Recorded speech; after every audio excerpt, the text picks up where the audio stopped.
الحمدللہ رب العالمین والعاقبۃ للمتقین والصلاة والسلام علی سید الانبیاء والمرسلین اما بعد اعوذ باللہ من الشیطان الرجیم بسم اللہ الرحمن الرحیم واما من خاف مقام ربہ ونہى النفس عن الہویٰ فإن الجنۃ ہی المأویٰ۔ صدق اللہ العظیم۔ ان اللہ وملائکتہ یصلون علی النبی یا ایہا الذین آمنوا صلوا علیہ وسلموا تسلیما۔ اللہم صل علی سیدنا ومولانا محمد معدن الجود والکرم وآلہ وصحبہ وبارک وسلم۔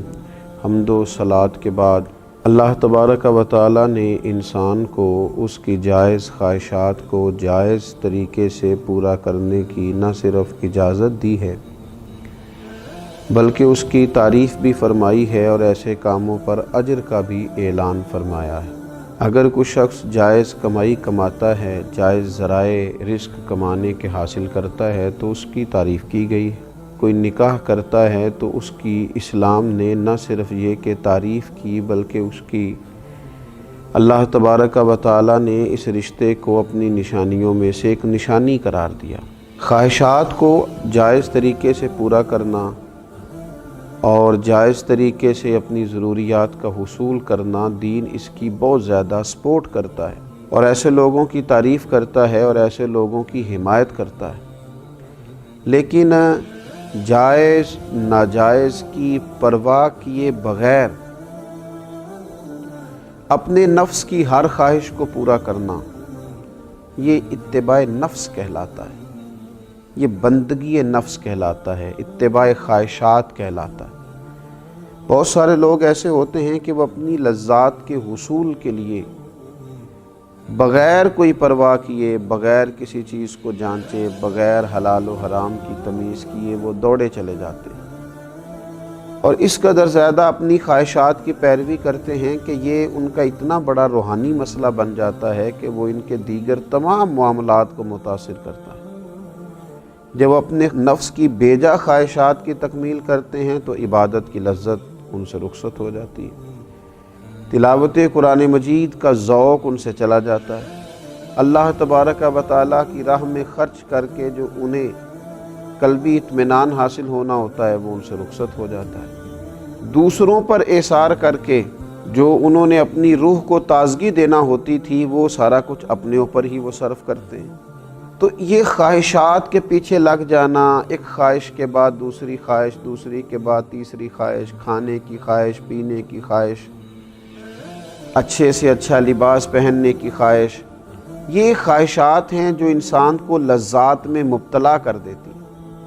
اور نبی اکرم صلی اللہ تعالیٰ علیہ وآلہ وسلم نے فرمایا اللہ تبارک و تعالیٰ نے دوزخ کو خواہشات سے ڈھانپ دیا اور جنت کو مشکلات سے ڈھانپ دیا۔ جو چیزیں ظاہری طور پر تھوڑی انسان کے لیے مشکل محسوس ہوتی ہیں وہی تو رستہ ہے جو اسے جنت میں لے جائے گا۔ میں کہہ چکا ہوں کہ جائز طریقے سے اپنی خواہش کو پورا کرنا یہ برا نہیں ہے، یہ مذموم نہیں ہے، اس کی مذمت نہیں کی گئی، لیکن جائز ناجائز کی پرواہ کیے بغیر اور ہر وقت کوئی نہ کوئی نئی سے نئی خواہش پیدا کرنا، ہمارے صوفیاء کرام فرماتے ہیں نفس ایک بچے کی طرح ہے۔ اگر تم اس کی ایک خواہش پوری کرو گے تو یہ دوسری کا مطالبہ کرے گا، دوسری پوری کرو گے تو تیسری کا مطالبہ کرے گا، یہاں تک کہ اس کی عادت بگڑ جائے گی، اس کا مزاج بگڑ جائے گا، یہ ایک ضدی بچے کی طرح ہو جائے گا، یہ تم سے روز ایک نئی چیز کا مطالبہ کرے۔ لہٰذا اپنے نفس کی خواہشات کو اس بات کا پابند کیا جائے کہ یہ چیز تیرے لیے جائز ہے اور یہ تیرے لیے ناجائز ہے، اور جائز چیزوں کو بھی استعمال کرنے کی حد بیان کی گئی۔ کھانا آپ کو کھانا ہے اور آپ کے لیے جائز ہے، لیکن آپ اتنا کھانا کھا لیں کہ وہ آپ کے لیے تکلیف کا باعث بنے، تو یہ نفس کی وہ خواہش ہے جو اگرچہ جائز طریقے سے پوری کی گئی لیکن وہ تکلیف کا باعث بنے۔ آپ کو سونا ہے، آرام کرنا ہے، لیکن آپ اس طرح سوئیں کہ آپ کی نماز کا وقت ہی اس میں سے گزر جائے، تو اتباع نفس کر لینا اور خواہشات نفس ہی کے پیچھے بھاگنا. اور بعض لوگ اس قدر زیادہ عادی ہو گئے، اتنے عادی ہو گئے،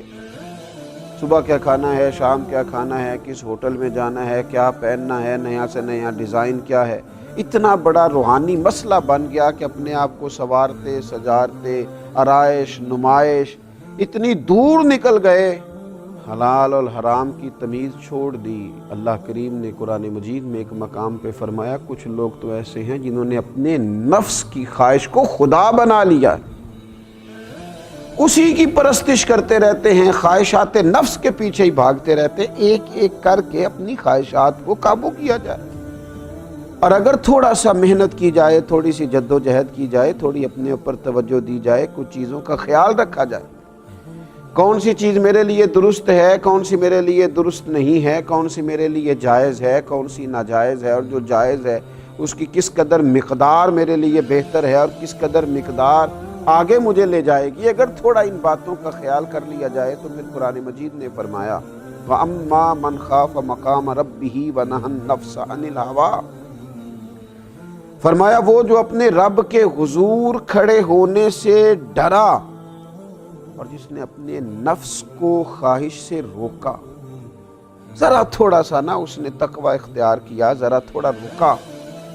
ذرا اس خواہش کو پورا کرتے ہوئے اپنے رب کا خوف اپنے دل میں پیدا کیا. اس نے سوچا کہ یہ خواہش جو پیدا ہو رہی ہے یہ ہو رہی ہے، لذت کا باعث بنے گی تو بنے گی، پر مجھے دیکھنا یہ ہے کہ میرے مالک کا حکم کیا ہے، میرا رب یہاں کیا فرماتا ہے، میرے لیے ارشاد کیا ہے، حد بندی کیا ہے. جو رب کے سامنے کھڑے ہونے سے ڈرا اور اپنے نفس کی خواہش سے رکا فَإِنَّ الْجَنَّةَ هِيَ الْمَأْوَىٰ، فرمایا بے شک پھر اس کا ٹھکانہ جنت ہے. اگر وہ کامیاب ہو جاتا ہے اپنے آپ کو نفس کی خواہش سے روکنے سے اور تھوڑا سا احتیاط کرنے سے، تھوڑا احتیاط برتنے سے اگر وہ کامیاب ہو جاتا ہے، حضرت باجزید بسطامی رحمۃ اللہ علیہ فرمایا کرتے تھے 2 ہی قدم ہیں اللہ تعالیٰ کی بارگاہ کی طرف جانے کے لیے، 2 ہی قدموں کا فاصلہ ہے اس کو پانے کے لیے، 2 ہی قدم ہیں جو اس کی بارگاہ کا قرب بندے کو دے دیتے. حضور وہ کیا، یہ کس طرح سے، اتنی آسانی سے؟ تو آپ فرمانے لگے تو 1 قدم اپنے نفس کی خواہشات پہ رکھ دے، اگلا قدم تیرا رب کریم کے قرب کے سفر کی طرف لگ جائے گا، تو اس رستے کا مسافر بن جائے گا، تیرا وہ رستہ ہو جائے گا جو تجھے اس کی بارگاہ کی طرف لے جائے گا. تو یہ روحانی بیماری ہے خواہشات نفس. آج میں نے یہ کھانا ہے، آج مجھے یہ پینا ہے، آج مجھے فلاں سے ملنا ہے، آج مجھے فلاں جگہ جانا ہے، آج فلاں رنگ کے مجھے کپڑے چاہیے، آج ایک فلاں نیا فیشن میں نے دیکھا ہے مجھے وہ کرنا ہے، آج مجھے خوبصورت لگنے کی کوشش کرنی ہے، آج مجھے دوسروں کی نظر میں بھلا محسوس ہونا ہے، اب مجھے دیکھنا ہے کہ کس طرح میں لوگوں سے منفرد ہو سکتے. نفسانی بیماری ہے تو کمزور کر دے گی مسلمان. مسلمان سادہ زندگی، سادہ غذا، سادہ طرز حیات، اپنے رب کے ساتھ تنہائی، اس کی بارگاہ میں دعائیں، سجدوں کی کثرت، تلاوت قرآن مجید، یہ رمضان المبارک بڑی تربیت کرتا ہے اپنے آپ کو خواہشات سے روکنے کی. یہ خاص موقع فراہم کرتا ہے کہ جب ہر چیز موجود ہے، کھانے پینے کی باورچی خانہ بھرا ہوا ہے، لیکن اس کے باوجود نہیں جا رہا، اپنے آپ کو خواہشات سے روکا ہوا ہے، تو اس کو پورے سال کے لیے اپنی طبیعت پر لاگو کرے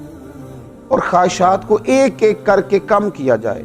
پوری دنیا کے اندر جو غریبی بہت زیادہ ہے، آزمائش بہت زیادہ ہے، تنگ دستی بہت زیادہ ہے، حتیٰ کہ بنیادی ضروریات سے لوگ بیچارے محروم ہیں.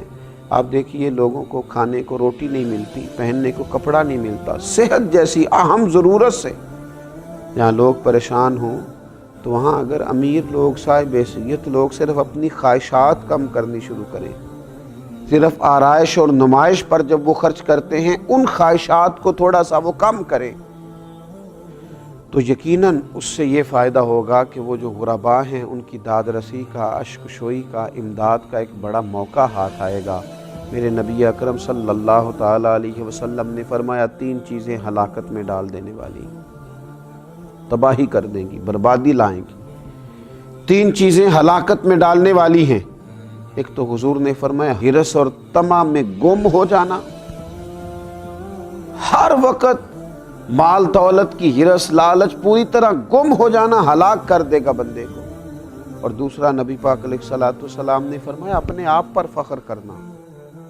خود ہی اپنی کو شان بنا لینا، اپنے آپ پر ہی ناز کرتے رہنا، اپنا آپ ہی دکھاتے رہنا، یہ تباہی ہے، بربادی ہے، ہلاکت کا سامان ہے۔ اور تیسرا نبی پاک علیہ السلام نے فرمایا نفسانی خواہشات کی پیروی کرنا، ہلاک کر دیں گے یہ تین چیزیں انسان کو۔ انسان غور کرے کہ وہ رب کی بندگی کتنی کرتا ہے اور خواہشات نفس کے پیچھے کتنا بھاگتا ہے۔ اللہ رمضان کی برکتوں کا صدقہ ہمیں اپنے نفس کی خواہشات کو قابو کرنے کی اور اللہ تبارک و تعالیٰ کی بارگاہ کی بندگی کی توفیق عطا فرمائے۔ وما علینا الا البلاغ۔